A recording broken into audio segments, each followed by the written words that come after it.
agradecer por todo o bem que já nos foi dado e a graça que nos tem alcançado.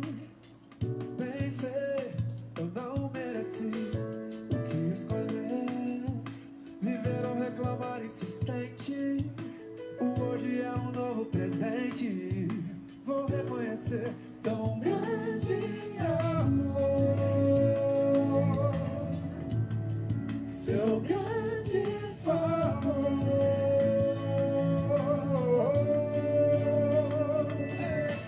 Agradeço pela vida, pelo sol que a cada novo dia brilhar, pela mesa, o partir do pão, a comunhão. Eu agradeço, agradeço.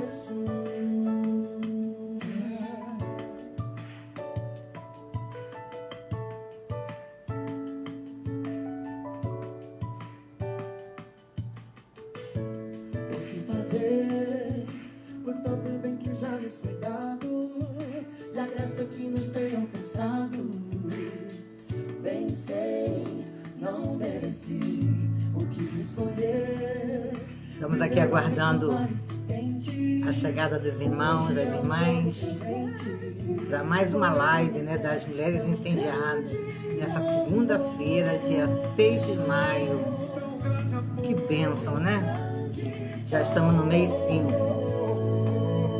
E creio que nessa tarde Deus vai falar com você através da palavra. Estamos aqui aguardando a tua presença.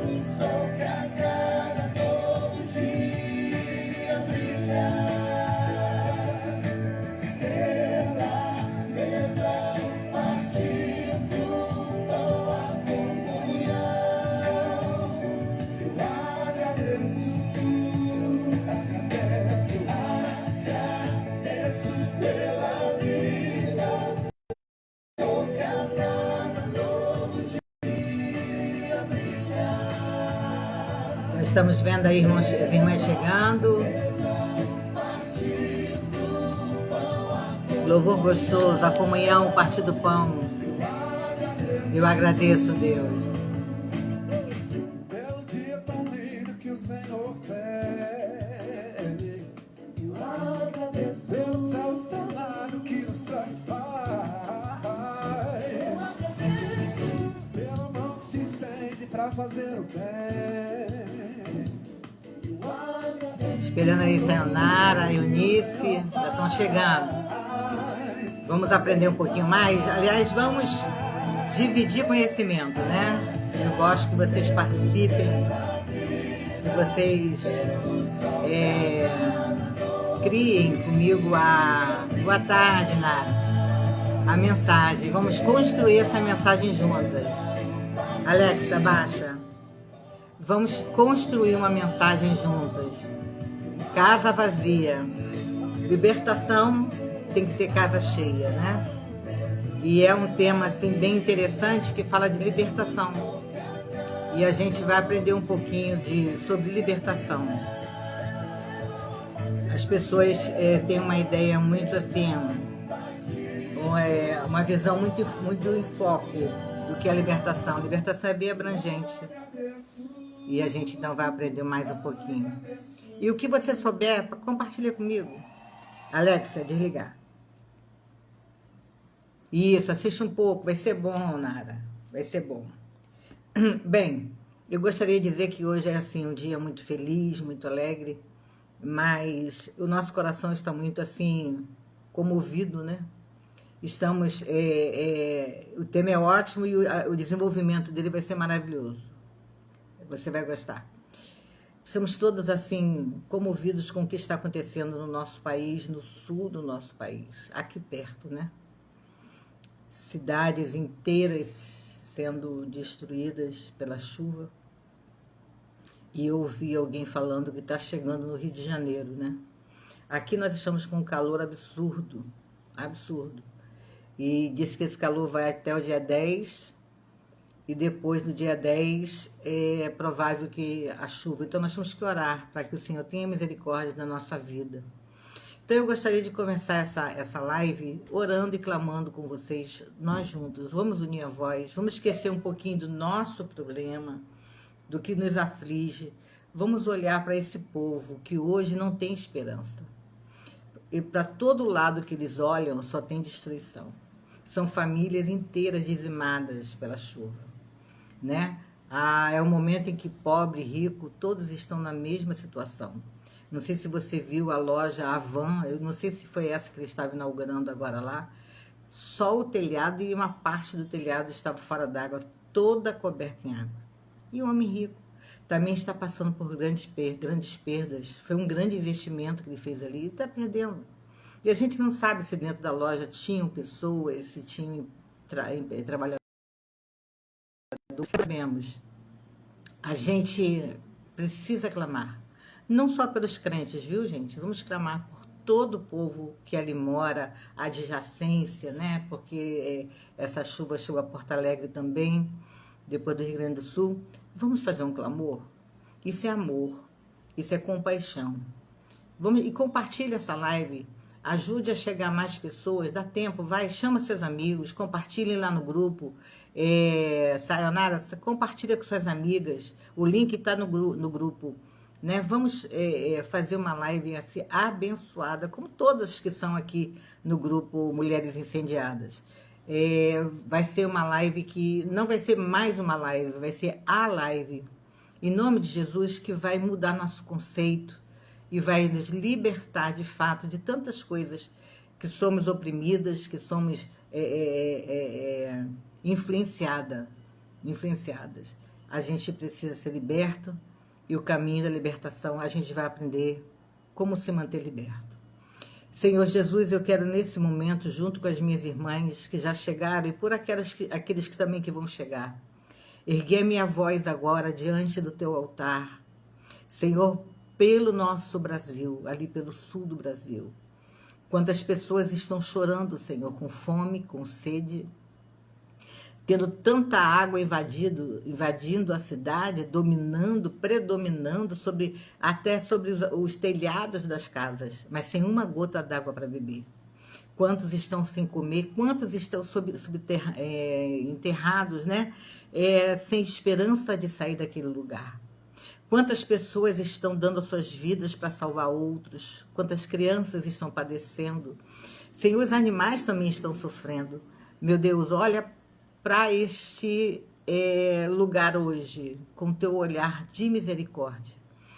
Senhor, cessa nesse momento a chuva sobre aquela terra. E guarda o Rio de Janeiro, Senhor, de toda a catástrofe que está sendo anunciada. Venha sobre nós, Senhor, a tua misericórdia. Nós te pedimos perdão pelo povo do Rio de Janeiro, Jesus. Te pedimos perdão pelo povo do Sul. Nós entramos agora na tua presença pedindo perdão por esse povo que tem pecado contra ti. Senhor, agora mesmo esse final de semana, Deus, escárnio, tantas coisas foram feitas no Rio de Janeiro. Meu Deus, te peço perdão por esse povo, porque eles não sabem o que fazem. Tem misericórdia de nós. Nos ajuda a vencer cada dia. Nos dá alegria mesmo em meio a tantas coisas caóticas. Nos ensina a ser felizes em todos os momentos. Em nome de Jesus. Amém. Bem, gente, vamos fazer um breve comentário. Enquanto a gente está vendo o sul, né, acabado em água, Oi, Suelen, bem-vinda. Bem-vinda, minha filha. A gente vê o sul acabado, precisando de dinheiro para comer, para beber água, simplesmente para comprar uma garrafa d'água. E a gente vê... Oi, Gleicimar, paz, obrigado pela sua presença. Oi, filhinha. E a gente vê aqui o Rio de Janeiro fazendo show da Madonna, com mais de 60 milhões só para trazê-la, fora o gasto. E justamente quando o Brasil todo estava chorando, aqui no Rio de Janeiro, uma multidão de mais de 1 milhão de pessoas, né, aplaudindo as coisas mais nojentas que você pode ver no ser humano. As coisas mais, assim, sinceridade, a gente fica triste de saber que pessoas perdem o seu tempo, né? E gostam desse tipo de coisas. Que o Senhor tenha misericórdia do Rio de Janeiro, porque essa mulher tem pactos satânicos muito fortes e ela não veio aqui à toa. E esse homem que trouxe ela, não trouxe à toa. São todos interligados espiritualmente e tem propósito. Mas o Senhor frustra o plano do inimigo no nascedouro. E nem o mal nos sucederá, e nem praga alguma chegará à nossa tenda, porque a igreja do Senhor, ela está na brecha. Nós temos orado, pedido misericórdia ao Senhor e pedido perdão pelo pecado desse povo. Que Deus possa tocar nessas pessoas para que elas acordem, para que elas possam conhecer a verdade, porque é a verdade que liberta. Mas que nós, o povo de Deus, sejamos poupados, juntos com os nossos, da vingança de Deus, porque a ira de Deus, o cálice da ira de Deus já está transbordando e a gente sabe. Então, que Deus tenha misericórdia da nossa vida. Amém? Bem, eu sou da área da libertação há mais de 30 anos, 30 e quase 40 anos. E assim, a gente sempre ouviu que libertação está ligada a demônios, né? Possessão maligna, a pessoa possessa, a pessoa possuída. Existem dois tipos de possessão. A possessão quando a pessoa fica consciente e tem a possessão que a pessoa fica inconsciente. E a possessão se dá quando o espírito predomina sobre a boca, sobre a pessoa, né? Ele está dentro da pessoa e manifesta, e ele ali passa a agir usando o corpo da pessoa. Muitos veem e sabem o que estão fazendo, mas não têm controle. E outros nem mesmo sabem o que está acontecendo, porque é de forma inconsciente. Mas a libertação, ela não só se dá no campo espiritual de demônios, não. Existem libertações que são diárias. Todos nós precisamos ser libertos todos os dias. Por exemplo, durante muitos anos, falava-se em espírito e de carne. Ou você era espiritual ou você era carnal. Nunca as pessoas, os líderes, os pregadores, eles não entendiam a triunidade do homem, né? O homem era corpo, alma e espírito. Então a alma era esquecida. E a Bíblia fala de uma forma bem clara que a alma que pecar é essa que vai morrer. É a alma que peca, não é o espírito. E a carne nada mais é do que a manifestação almática para o pecado. Então, quando a tua alma ela tende para o pecado, isso se chama carne, carnalidade. Desejos desenfreados, né? Que muitas pessoas têm por comida. Não sei se vocês assistem aquele programa Quilos Mortais. Então, a pessoa não tem controle sobre a comida, né? Isso é um tipo de opressão. A pessoa está oprimida. Isso é um tipo de ação. A alma dela está doente e ela tem que engolir a dor que ela sentiu. Ela não tem coragem de falar. E assim vai, em muitos casos e outros casos. Então, às vezes, você não entende que você tem que ser liberto do medo. Eu vou falar para vocês uma experiência assim, bem fresquinha. Vocês sabem que todas as minhas ministrações eu sempre trago experiências, porque são 40 anos de ministério e a gente já aprendeu um cadinho, né? E a gente tem um cadinho de coisas para falar também. Mas e gosto muito de falar de mim, não gosto de falar muito dos outros. Eu comecei a sentir um medo muito grande. Mas era um medo que me fazia chorar, me descontrolou muito, por causa de uma palavra que eu ouvi. Eu estava varrendo a casa e eu vi no meu ouvido a voz dizer assim: você não vai morrer. E quando eu ouvi essa voz dizendo para mim, entendi como uma voz de Deus, eu pensei assim, para Deus me falar que eu não vou morrer, significa que eu vou passar por uma luta muito intensa, mas que ele já está garantido que eu vou ficar viva. Agora, o quanto eu vou sofrer nessa luta? Pronto, isso me desmontou. comecei a ter medo de onde poderia vir o problema.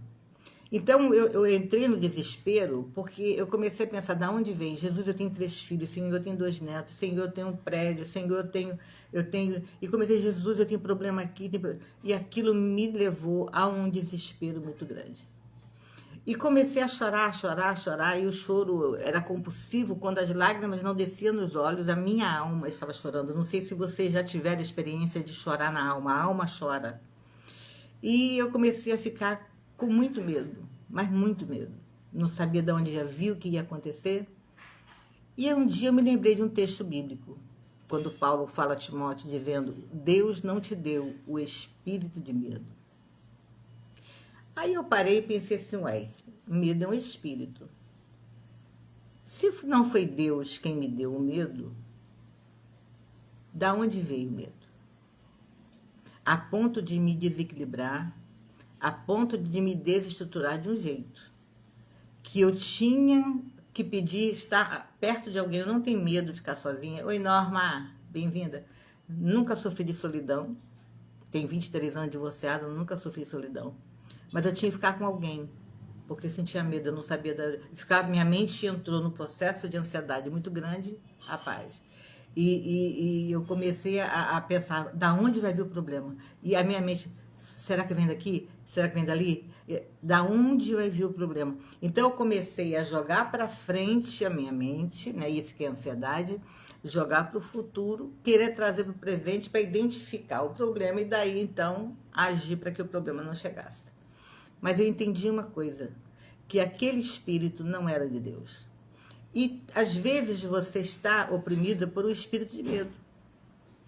Você é uma pessoa que não sai de casa porque tem medo. Você é uma pessoa que não gosta de estar em meio à multidão porque tem medo. Você não fala em público porque você tem medo. Você tem uma timidez muito forte porque você tem medo. E esse espírito de medo não veio de Deus. Esse espírito de medo talvez tenha vindo de um trauma que você recebeu. Talvez tenha vindo de um problema que você tenha vivido muito sério que ainda não foi tratado, mas que você precisa tratar. O que você não pode é arrastar esse medo a vida inteira. Você tem que resolver, porque senão se torna uma possessão. Você vai começar a dizer, eu tenho medo. Então, é posse. Ao invés de você dizer assim, eu estou com medo. Eu estou com medo é uma coisa momentânea. Mas quando você diz, eu tenho medo, é uma coisa permanente. Então você precisa tirar esse sentimento de posse. O medo não te possui. Você agora precisa ser liberto do medo. Bem, quando você tem medo, vamos pegar o medo, para não precisar abrir muitos leques nessa área, e você tira o medo, aquele espírito de medo, quando você tira o medo, aquele lugar ficou vazio. E aquele lugar precisa ser ocupado. E você sabe o que ocupa o lugar do medo? A Bíblia diz que o verdadeiro amor lança fora todo medo. Minha filha está passando aqui.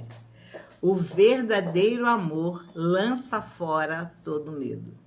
Então, se havia medo em alguma gaveta da alma, em algum compartimento da alma, aquele compartimento não pode ficar vazio. E eu vou te mostrar o que a Bíblia diz sobre isso no livro de Mateus, capítulo 12, versículo 43. Olha só que forte que é esse texto.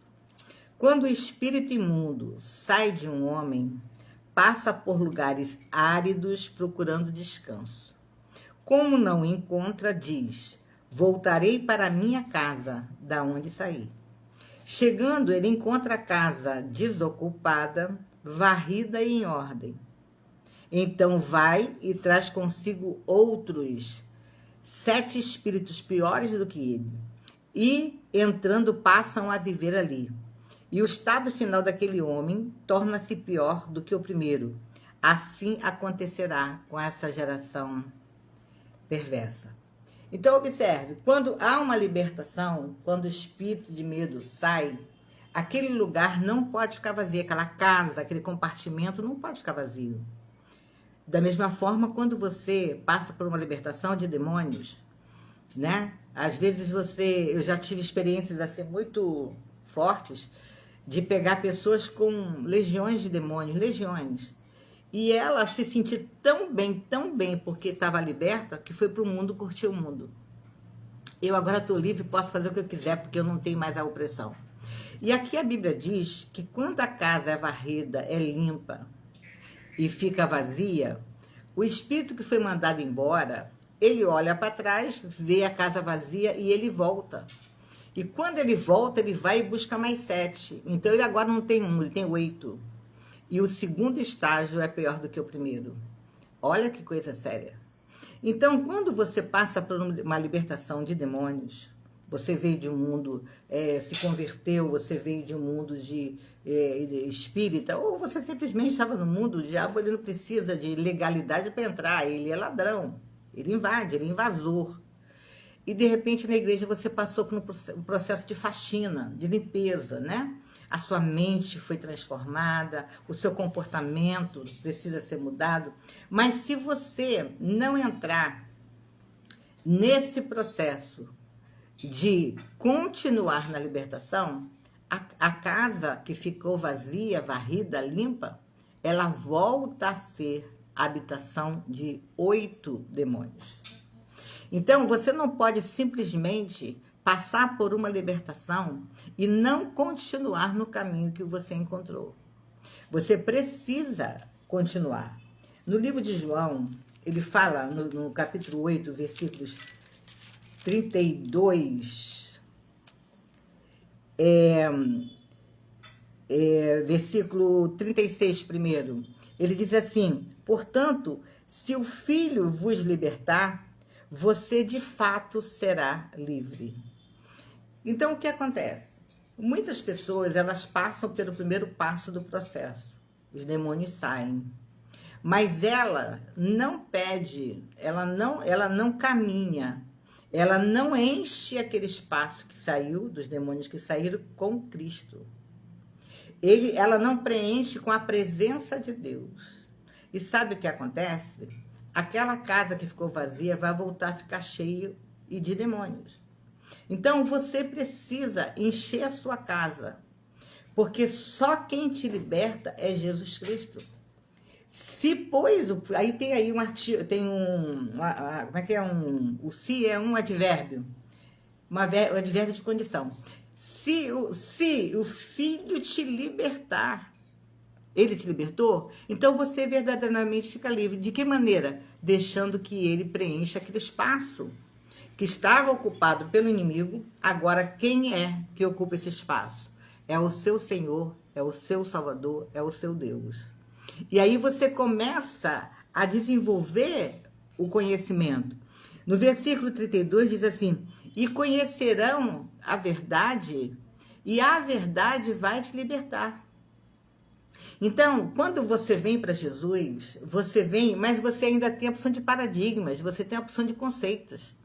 E aí, à medida que você vai conhecendo a Jesus, à medida que Jesus vai dominando você, vai invadindo o teu ser, vai preenchendo a cada caixinha, gavetinha da sua alma, tirando as impurezas, porque a libertação ela é todo dia, é como a luz da aurora que vai brilhando dia após dia até ser dia perfeito. Todos nós estamos em processo de libertação. Todos nós aqui estamos sendo libertos, a cada dia liberto da ira, liberto do ódio, do ressentimento. Estamos sendo libertos de conceitos, estamos sendo libertos da fofoca, tantas coisas. Cada dia você está renunciando a alguma coisa. Cada dia você está crescendo, você está amadurecendo. E ele diz assim, e você tem que conhecer a verdade. E quando ele diz esse texto aqui da verdade, ele está conversando com os filhos de Abraão, que se acham lá, por ser filho de Abraão, não precisava de mais nada. Jesus disse, você tem que conhecer a verdade, que ela vai te libertar desse conceito que você tem. Então, o que é a verdade? A verdade aqui é a palavra de Deus. Você precisa conhecer a verdade. E cada vez que você conhece a Bíblia, mais liberto você fica.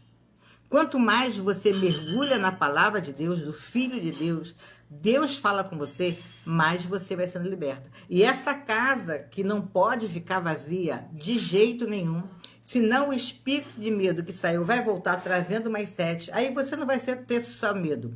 Você vai ter medo, vai ter ansiedade, vai ter angústia, vai ter tudo, todo sentimento. Porque ele traz mais 7.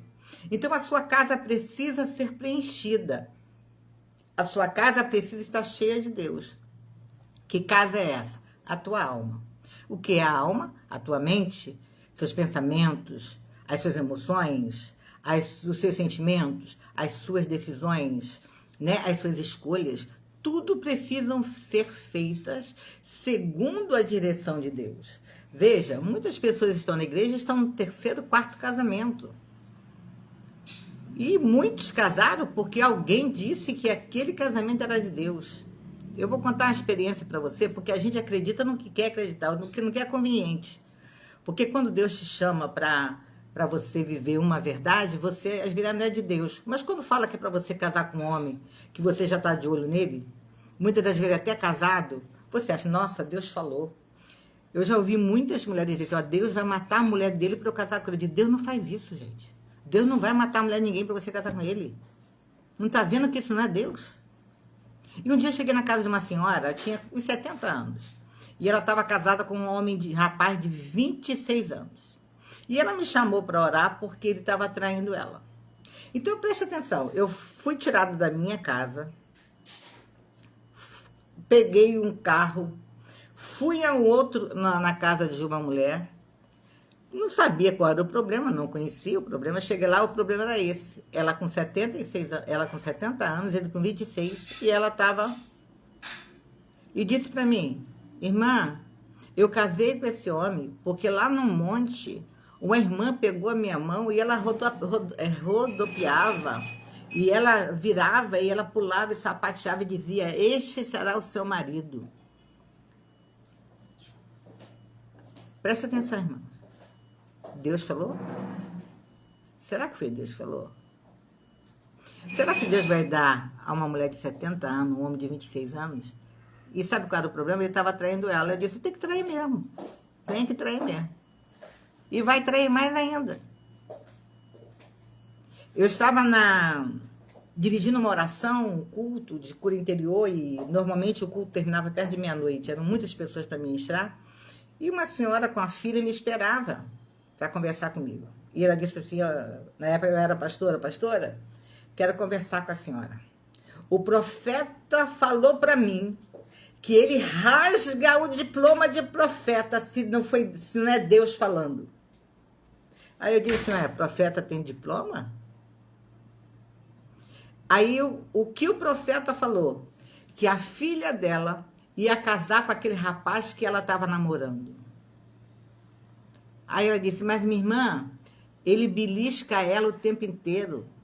Ele dá uns safanões nela. Eu disse, irmã, a senhora está ocupando o meu tempo para falar isso? Não, irmã, eu quero que a irmã diga se é de Deus. Eu não vou dizer nada. As circunstâncias já estão dizendo. Se hoje ele está beliscando a sua filha, ele vai bater nela. Deus não está nesse negócio. Outra coisa, que diploma de profeta? Aonde a senhora me arrumou esse diploma de profeta? E ele dizia, meu diploma. Eu dizia, que história é essa, irmã?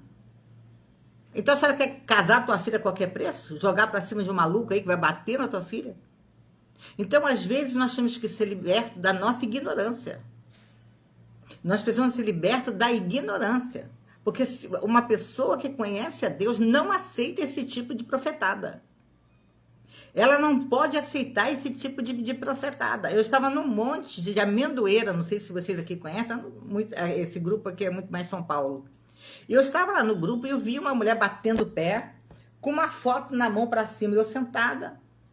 Eu nunca vou a monte com ninguém que eu não conheço, eu vou com o meu pessoal quando eu vou. Agora, depois que eu perdi o coração, não tem muita força de subir monte. Mas é o meu grupo, sempre ela com o meu grupo, porque sempre tem maluco. Eu nunca vi lugar para dar maluco com a monte. É tanto Deus falou e Deus nunca fez, Deus não faz. Então vigia. Uma das libertações que você precisa ter é parar de querer ouvir Deus através do outro. Ouve Deus através da palavra.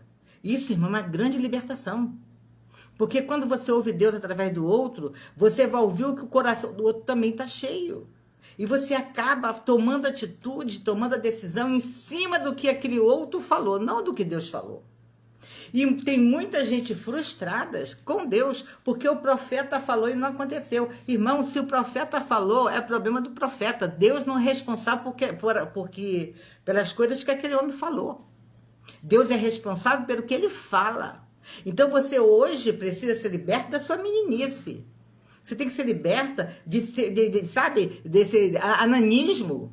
Quantos anos você está na igreja e ainda não aprendeu a ouvir a voz de Deus?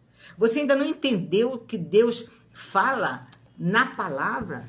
Que Deus, irmão, não tem dois conceitos, Deus não tem dois caminhos. Não tem. Deus não vai mudar porque você é bonitinha. Olha só, eu vou matar a mulher dele por você, que eu gosto muito de você. Que Deus é esse, irmão? Isso é demônio. Irmão, isso é demônio, isso é feitiçaria. E tem muitas pessoas que estão oprimidas dentro da igreja porque estão fazendo oração de feiticeiro. Oração para o Senhor se vingar, para o Senhor matar. Para o Senhor... Irmãos, você não é juiz na terra. O Senhor tem que ser liberto desse senso de justiça, ou melhor, de vingança, que está dentro do seu coração. Quando Deus quer, Ele faz. Mas toma cuidado. Vou te contar mais uma experiência. No caso, meu ex-marido entrou de sócio com um pastor, um pseudo-pastor. Ele conheceu o meu trabalho e, na época, Deus me usava para ressuscitar mortos. E a gente tinha, assim, viajava muito, né? Eu já fui muito conhecida dentro dessa área. E ele soube do meu trabalho, ele abriu uma igreja e fez muitos prospectos de divulgação para levar pessoas para a igreja, porque eu estaria lá. E ele me escrevia depressão, angústia, medo, tal, venha ser liberto. E a igreja encheu. E eu estava ali naquela igreja feliz, a gente fazia, acho que era um culto semanal, e o Senhor libertava, o Senhor transformava a vida. Nesse momento, meu ex vai trabalhar com ele, e ele fazia aquelas peças que tá lá que vende muito no aeroporto, de pedras semipreciosas, aquela árvore genealógica, aqueles passarinhos de pedra, ele é que fabricava. Então ele tinha 2 andares, um galpão com 2 andares, a parte de baixo era toda fabricação de pedra, e em cima ele encheu de plástico, material de plástico, que era o que o meu ex-marido vendia, balde, bacia, essas coisas. E aí, o meu ex-marido era o representante comercial, ele não lidava com dinheiro. Então, o que aconteceu? Ele ouviu a conversa daquele homem que ele ia botar fogo naquela empresa para pegar o dinheiro do seguro. Bem, aquele homem, quando chegava no banco, todo mundo batia continência. Você quer ver gerente te beijar? Arrumar cafezinho e água? Tem dinheiro na conta. O dia que você não tiver dinheiro na conta, ela pisa no teu pé e nem te vê. Não estou falando disso aleatoriamente. Aconteceu comigo. Eu era do Banco Santander, a gerente não sabia o que fazia comigo, porque nós tínhamos a igreja uma conta muito grande. Um dia que eu fui lá para resolver um problema, eu estava na fila, que eu nunca pegava a fila porque ela não deixava. Ela pisou no meu pé. Nem pedir desculpa ela pediu. Entendeu? Então esse homem era assim. Ele chegava, o banco, se curvava. Aí meu ex-marido se cismou, preocupado com o que ele tinha ouvido, não queria ser conivente com o problema. Foi até o banco, chamou o gerente e falou, tchau, filho. Falou com o gerente, olha, ele vai colocar fogo na empresa e eu vim aqui avisar para vocês, porque ele quer o dinheiro do seguro. O gerente olhou para o meu ex, quem é você? O outro eu conheço. E você quem é? Não passaram muitos dias e ele botou fogo e queimou tudo.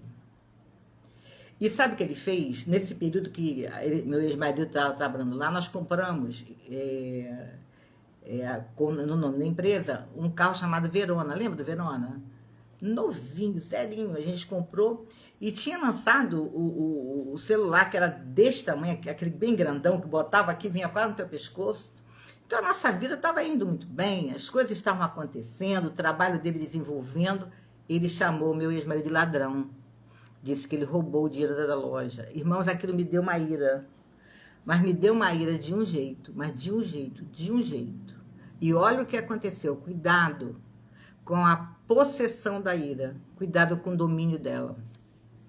Eu dirigia várias reuniões. E uma aqui em Caraí. Eu dirigia uma reunião e todas as segundas-feiras, não, quarta-feira, vinha um moço com uma pasta 007 e ele vinha com a cunhada dele. E eu era amiga da cunhada dele. E ela começou a trazer. Ele chegou de Brasília, ele veio só para a senhora orar por ele. Ele vinha de Brasília, ele vinha para eu orar por ele. Tá bom, orava por ele. E passou. E eu sou muito brincalhona, muito palhaça, eu prego brincando, né? Eu sou assim. E num dia que ele estava lá, eu estava muito triste, que eu estava muito revoltada com o que estava. Eu estava com tanto ódio que eu queria que Deus matasse aquele homem. Eu disse, Deus mata esse homem. Aí, olha o que aconteceu. Cuidado com o perigo de você ficar possessa, você ficar oprimida, você ficar e depois dizer que são os seus sentimentos que estão te oprimindo. Aí eu estava triste, fui orar por ele, como toda reunião eu fazia. E quando eu orei por ele, as pessoas me chamam de Celinha, porque eu sou Regina Celes. Então me chamam de Celinha. O que você tem? Você está tão triste. Eu disse, cara, eu tô com a vontade de matar um cara. Eu tô com muita raiva. Aí contei isso. Ele pegou a pasta, irmão, desse jeito, como eu tô contando para você. Pegou a pasta 007 dele, que eu não sabia o que ele carregava ali dentro, e fez assim, e fez treque, e abriu a pasta. Sabe o que tinha dentro daquela pasta? Uma arma de última geração. Ele disse, só me dá o endereço, porque eu vou lá matar ele, por causa do que ele fez com você. Eu disse, brincadeirinha, brincadeirinha. Ele, não, fez com você, fez comigo. Fez com você, fez comigo. Era uma Magno, lançamento na época. Aí eu, não, obrigado, não, passou. Eu tinha um rapaz que frequentava a mesma reunião, aqueles homens bem musculosos, e ele me chamou para ir à casa dele orar, porque um garoto tinha se jogado do prédio, tinha cometido suicídio, e a mulher dele estava em depressão profunda, e eu fui à casa dele. Ele é muito musculoso, muito forte, não sei o que é. Frequentava a reunião com a esposa, e vai todo mundo, você não sabe quem é. Quando eu cheguei na casa dele, ele disse, não fica com medo não. Tinha em cima da mesa dele a porção de armas cheias de bala, ele estava montando os pentes da arma. Aí eu disse, você trabalha com o quê? Não, eu sou polícia especial. Aí eu orei para a esposa dele melhorou, orei para o senhor apagar aquela imagem, que ela viu o rapaz se jogar e tal. E ele notou que eu estava muito triste. E ele gostava muito de mim. Ele gostava de mim, eu nem sei por quê, porque eu não tinha afinidade com ele. Mas acho que era o meu jeito, né, de pregar, de ministrar, de orar e abraçar todo mundo. Sabe o que aconteceu? Ele perguntou, Celinha, o que você tem? Você tá triste? Eu disse, rapaz, eu tô com uma vontade de matar um cara. Ó, pensa numa vontade que eu tô de matar o cara. Irmãos, eu tava oprimida pela ira. Ele disse, simples. Vamos resolver isso agora. Me diz aonde é. Aí eu disse para ele assim, olha, você é polícia especial. Eu não quero que você mate ele, mas eu quero que você dê uma coça nele. Envergonhe ele na frente de todo mundo. E leve ele preso. Você faz isso por mim? Faço. E ele fez. Deu uma coça, o homem foi preso. Aí, Deus falou comigo, você quer justiça ou vingança? Deus, eu acho que eu estou querendo vingança mesmo. E Deus disse, a vingança é minha.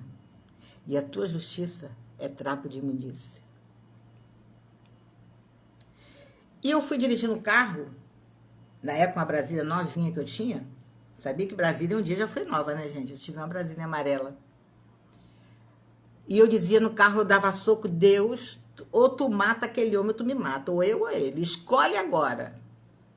Tu diz que eu sou a menina dos teus olhos, tu fala que eu sou importante na tua obra, então agora ou tu vai lutar por mim, ou tu vai matar esse cara, porque vivo esse homem não vai ficar. Ele não foi morto, e agora, Senhor, porque eu não tenho coragem de pedir nada, eu não vou entrar em crime. Agora tu vai matar esse cara. Aí Deus disse para mim assim, olha o que Deus falou para mim. Se eu descer com a minha mão de justiça, eu mato você e ele. Oi? Alô, Jesus? O que você disse? Justiça é uma balança que tem 2 pratos. De um lado tem ele que cometeu um crime. E do outro lado tem você que está cheio de mágoa, de amargura, de ódio e de ira. Na minha balança, as 2 atitudes têm o mesmo peso. E se você pede para eu fazer justiça porque ele fez isso, eu tenho que fazer justiça com você por causa dos teus sentimentos. E você me conhece. Irmão, naquele dia eu dirigi no carro, comecei a chorar. E perdoei aquele homem. E me pedi perdão a Deus. Me perdoei por ter feito aquilo. E soltei o passado. Sabe o que aconteceu? Eu soube que ele foi preso e ele sumiu. Mas não foi porque eu pedi, foi porque Deus fez. Às vezes as coisas na tua vida não acontecem porque Deus já limpou a casa uma vez. Mas você não ocupou a casa com o próprio Senhor Jesus. Você ocupou com ira, com ódio, com revolta, com vingança. Você quer a dupla honra de Deus, se nem direito à honra, muitas vezes você tem. Eu quero ser honrado. Gente, você para ser honrado, você tem que ter feito alguma coisa especial. Só recebe uma medalha de condecoração quem venceu uma batalha. Mas se você está submerso em sentimentos facciosos, em sentimentos que atraem demônios, você está oprimida, não é possessa, oprimida de fora para dentro. Você é uma pessoa oprimida, amargurada. Ninguém quer ficar perto de uma pessoa amargurada. Ninguém quer ficar perto de uma pessoa infeliz. E você vestiu a roupa de infelicidade e ninguém tira. Porque a sua casa está cheia. E se, pois, o Filho vos libertar, verdadeiramente você será livre. Não significa que não virão os sentimentos, mas eles não encontrarão guarida na tua alma, porque a tua alma está cheia de amor. A gente quer ser reconhecida, a gente quer ser honrada, mas a gente não sabe reconhecer o bem do outro irmão. A gente não sabe honrar o outro irmão. Às vezes o coração está cheio de inveja. Às vezes você está lutando para tirar o irmão da cadeira, para derrubar ele da cadeira dele, porque você quer a cadeira dele. Irmãos, a cadeira do irmão é dele, a sua é sua. E às vezes você não tem cadeira lá para sentar, fica em pé. Mas não tenta derrubar seu irmão. Porque isso, irmão, é casa cheia dos 7 que voltaram. Você está dentro da igreja, travestida de crente, carregando o livro dos crentes, fazendo a oração dos crentes, cantando louvores de crente, mas precisa se converter. Você precisa ser um cristão, ter o comportamento de Cristo. Viver o que Cristo mandou você viver. Amai o próximo como a ti mesmo. Perdoe os teus inimigos. Honra está em falta. Está mesmo. Sabe por quê, o apóstola Bruna? Porque Deus está buscando pessoas para honrar e não está encontrando. As pessoas estão tão envolvidas, tão cheias tão ensimesmadas. Paulo escreve a Timóteo dizendo assim, nos últimos tempos terão homens amantes de si mesmo e terão homens que o seu Deus é seu próprio ventre. As pessoas só estão olhando para os seus problemas. E só estão olhando porque eu quero, porque eu desejo, que eu quero conquistar, eu quero ter. Se eu consigo comprar um carro de 2012, eu quero comprar de 2020. Não está satisfeito. As pessoas têm uma insatisfação, uma necessidade de ter algo mais. E ele vive em oração que são completamente jogadas fora. É o egocentrismo, eu sou o centro. Isso tem um princípio, tem uma doença de um comportamento que é o narcisismo. Tem muita gente narcisa no nosso meio. Eu sou o centro das atenções. Olhem para mim. Eu sou a vítima. Para com isso. Se o Filho vos libertou, verdadeiramente você é livre. Você não precisa ser chata, pelo amor de Deus. Você não precisa ser insuportável com o seu marido, até que não é crente. Jesus não chamou o crente, Jesus chamou o marido. Ele é seu marido, mesmo que não seja crente. E digo para você, a Bíblia diz que quando a mulher se converte, Deus não garante a conversão do marido. E ele não tem que ser crente, ele tem que ser seu marido, te respeitar, te honrar, seu marido, te amar. Essa é a obrigação dele. Ir para o céu não é a escolha dele. E eu costumo sempre dizer, tem gente que não quer ir para o céu, então que o diabo te carregue. Mas se você quer ir para o céu, que os anjos do Senhor te leve. Tem pessoas que não querem seguir a Jesus até por causa do seu mau exemplo. Ele vê as suas orações, ele vê seu comportamento. Você quer ver uma coisa? As mulheres estão tão opressas que ela deixa a casa toda desarrumada, os filhos sem comida dentro de casa, as roupas sem lavar, casa suja, imunda, e vai para o monte o dia inteiro, vai fazer visita o dia inteiro, estou fazendo obra de Deus, não está não. Você está se escondendo atrás da obra, porque dentro de você tem uma grande insatisfação. Você é uma pessoa doente que precisa ser curada, que não consegue cuidar da sua casa. E a Bíblia diz que quem não cuida da sua casa não pode cuidar da casa de Deus. Você está dando motivo para o seu marido não se converter, porque o seu comportamento, a sua forma de ser crente, é só crente. Você tem uma crença, mas você não tem uma fé. Você tem uma crença, mas não tem fé. Irmãos, o inimigo saiu, mas ele volta com 7. E volta disfarçado, tá? Ele agora pode até não te possuir e fazer manifestar. Mas ele está se manifestando através do seu comportamento. Está se manifestando através da tua oração. Está se manifestando através das suas palavras. Está se manifestando... Beber água. Através do seu mau testemunho. Lembre-se, ele sai.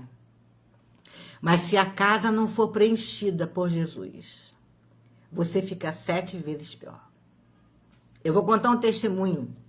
Eu conheci uma irmã que Deus dava muita revelação a ela. O nome dela é Regina também. E aí eu conheci, uma irmã levou e tal... E uma amiga minha que trabalhava do meu lado, ela era minha segunda nas reuniões, disse assim, vamos lá na casa da irmã da Regina? Ah, quero que ela ore por mim. Eu digo, não vamos, eu não gosto disso. Eu não gosto de estar andando atrás. Olha, a minha oração é tão poderosa quanto a dela. Porque o meu Deus é poderoso. Agora, é aquela história, você acredita na tua oração? Você acredita na tua fé? Porque se você não acredita, você está acreditando na oração dos outros, na fé dos outros. Cadê a sua? Ela, vamos, então eu vou fazer o seguinte, você não vai sozinha, eu vou contigo. Eu vou contigo porque eu não gosto, o meu povo sempre fui muito protetora. Chegamos lá, é um bairro aqui chamado Jardim Catarina, é o maior bairro da América Latina, enorme. Mas é um bairro que tem muita favela, muita comunidade e muitos viciados. Quando nós chegamos, a casa, o asfalto ficava bem mais alto, a casa ficava lá embaixo. Quando eu olhei na varanda, tinha uma porção de rapazes com touca na cabeça, aquele cabelo rastafari, aquele jeito de malandro. Eu disse, vai dar ruim. Aí chamamos, ela veio nos atender, ela e o marido. Quando eu entrei na casa dela, irmãos, a casa daquela mulher fedia a mijo. Ela tinha 7 filhos. Mas a casa dela fedia tanto a mijo, a xixi. E eu não tenho trave na língua, irmãos. Eu tenho um problema sério. E aí ela veio, muito atenciosa, o marido dela com a Bíblia aberta, muito atencioso, e eu olhando para a cara dele. Eu não conhecia ele, eu conhecia ele. E eu já estava de um jeito que eu não estava mais aguentando, aquela cara fedida, toda desarrumada. Veio uma criança, irmão, que não tinha mais do que 5 anos de idade. Eram 4 horas, 5 horas da tarde. E aquela criança veio e falou assim, mamãe, eu tô com fome, eu quero comer. Ela botou a mão na cabeça do garoto, disse, sai demônio em nome de Jesus. Aí não deu, irmão. Aí não teve quem me segurasse. Eu disse, o quê? Quando foi que essa criança comeu? Ontem à noite. E são 5 horas da tarde, essa criança está sem comer, e você está expulsando o demônio do seu filho? Que Deus é esse que você serve? Com essa cara, aí eu falei, essa casa fedendo a mijo. Uma porção de vagabundo na sua varanda. E você, Ah, o Senhor mandou eu sair do trabalho. Eu disse, mentira! Você saiu do trabalho porque você estava de casa com a patroa. Você estava em adultério. E a sua mulher soube e te tirou do trabalho. Deus não quer homem vagabundo. Se você tem 7 filhos, vai trabalhar para sustentar seus filhos.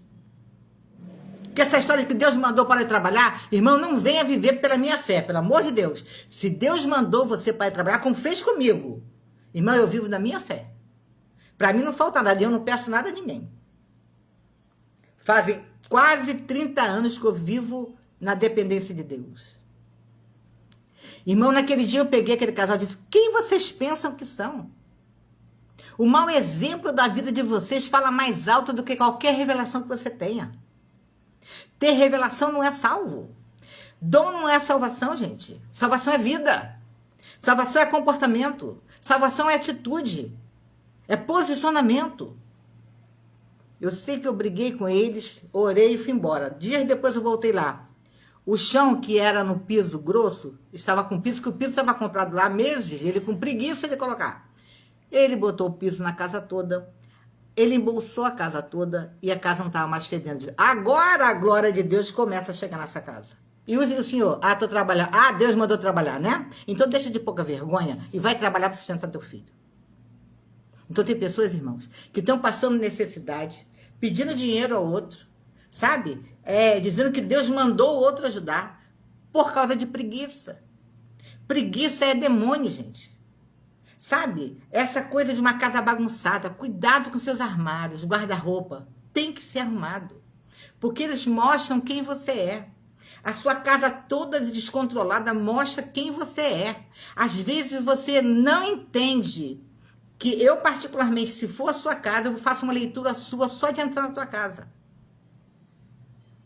Então, Jesus diz assim, se o Filho vos libertar, verdadeiramente sereis livres.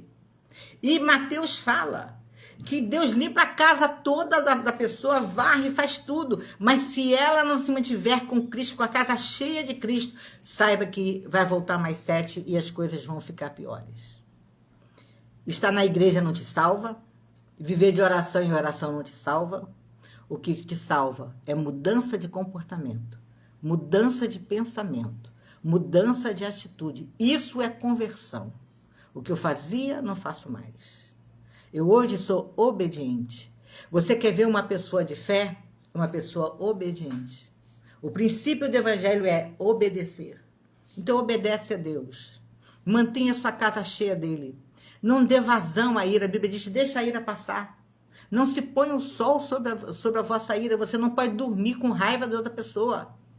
Quanto mais do seu marido. Se você está com raiva do seu marido, a oração não vai ser ouvida. Você nunca leu isso na Bíblia? Eu tô com raiva do meu marido, então não ore. Não vai para a igreja orar, porque a sua oração não vai resolver. Está impedida por causa da ira. Você não pode dormir com raiva do seu marido. Ocupa essas gavetas da alma, da ira, da revolta, da insatisfação, dos complexos. Vai preenchendo com Jesus.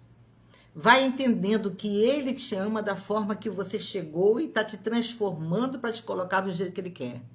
E o jeito que Ele quer é uma pessoa de estatura de varão perfeito. Você pode dizer amém comigo? Aqui a gente tem 11 pessoas assistindo. Está na hora da gente terminar. Se, pois, o Filho vos libertar, verdadeiramente sereis livres.